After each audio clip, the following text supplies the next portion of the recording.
नमस्कार, स्वागत है आपका प्रभात एग्जाम के YouTube चैनल पर। ये एक ऐसा प्लेटफॉर्म है जहां आपको मिलती हैं सभी कम्पेटिटिव एग्जाम से जुड़ी महत्वपूर्ण जानकारियां जो आपको किसी भी एग्जाम में सफल होने में काफी मदद कर सकती हैं। आज के वीडियो में हम आपको बताएंगे चीन में शुरू हुए शीतकालीन ओलंपिक खेलों के बारे में और क्यों भारत ने इन खेलों का बहिष्कार करने का फैसला लिया है। पिछले कुछ दशकों में सबसे विवादित माने जाने वाले शीतकालीन ओलंपिक 2022 का आगाज बीजिंग में शुक्रवार से हो गया। इसके साथ ही बीजिंग अकेला ऐसा शहर बन गया है जिसने ग्रीष्म और शीत दोनों ही ओलंपिक खेलों का आयोजन किया है। कोविड-19 के चलते उत्तर कोरिया जैसे कुछ देशों ने पहले ही इन खेलों में भाग लेने से मना कर दिया था, लेकिन सिर्फ महामारी ही वजह नहीं है इन खेलों के राजनीतिक तनावों से घिरे रहने की। अमेरिका सहित कई देश जैसे कनाडा, ब्रिटेन, ऑस्ट्रेलिया, जापान ने चीन के शिंगजियांग में मानवाधिकार के उल्लंघन के आरोपों के कारण इस आयोजन का कूटनीतिक स्तर पर बहिष्कार किया है।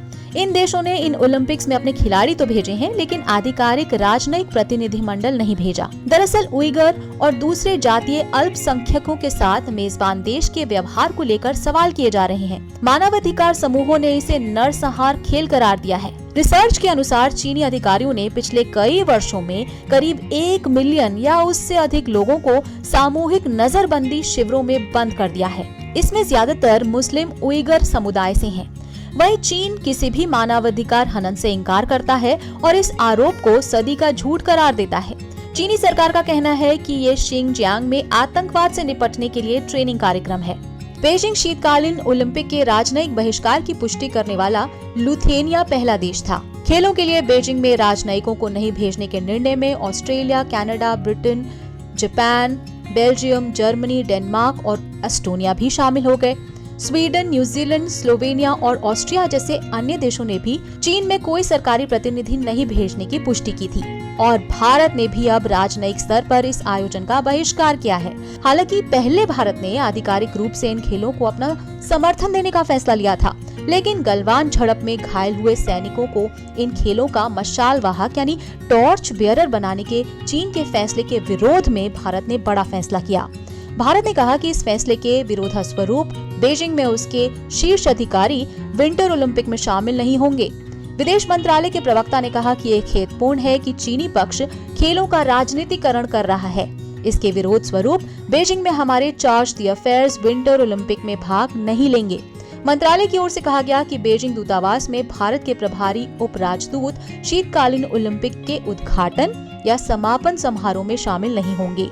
वहीं बीजिंग में हो रहे शीतकालीन ओलंपिक के लिए गलवान घाटी में हुई मुठभेड़ में शामिल चीनी सेना के कमांडर को टॉर्च बियरर बनाए जाने पर अमेरिका ने भी आपत्ति जताई।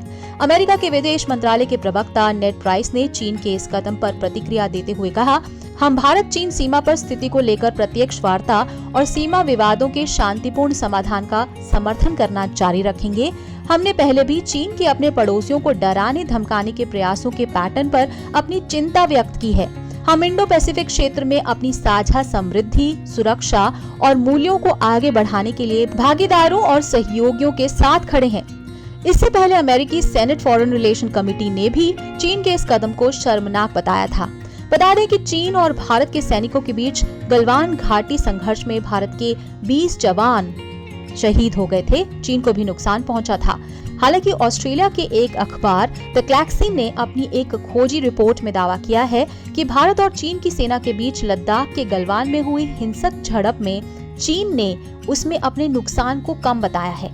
अखबार का कहना है कि चीन की तरफ से 4 सैनिकों की मौत का आंकड़ा बताया गया था, लेकिन इससे 9 गुना ज्यादा कम से कम 38 पीएलए जवानों की मौत हुई थी। साथ ही कई चीनी सैनिक तेज धार वाली नदी पार करते हुए अंधेरे में डूब गए थे। अखबार की खबर में अनाम शोधकर्ताओं और चीन के ब्लॉगरों का हवाला दिया गया है। रिपोर्ट में कहा गया है कि पीएलए के सैनिक पीछे हटने में घबरा गए और उनमें से कम 38 बह गए। द क्लैक्सिन ने अपनी रिपोर्ट में कहा है कि भारत के कर्नल संतोष बाबू और उनके सैनिक 15 जून को चीनी अतिक्रमण को हटाने के प्रयास में विवादित क्षेत्र में गए थे, जहां पीपल्स लिबरेशन आर्मी के कर्नल क्यूई फाबियो लगभग 150 सैनिकों के साथ मौजूद थे।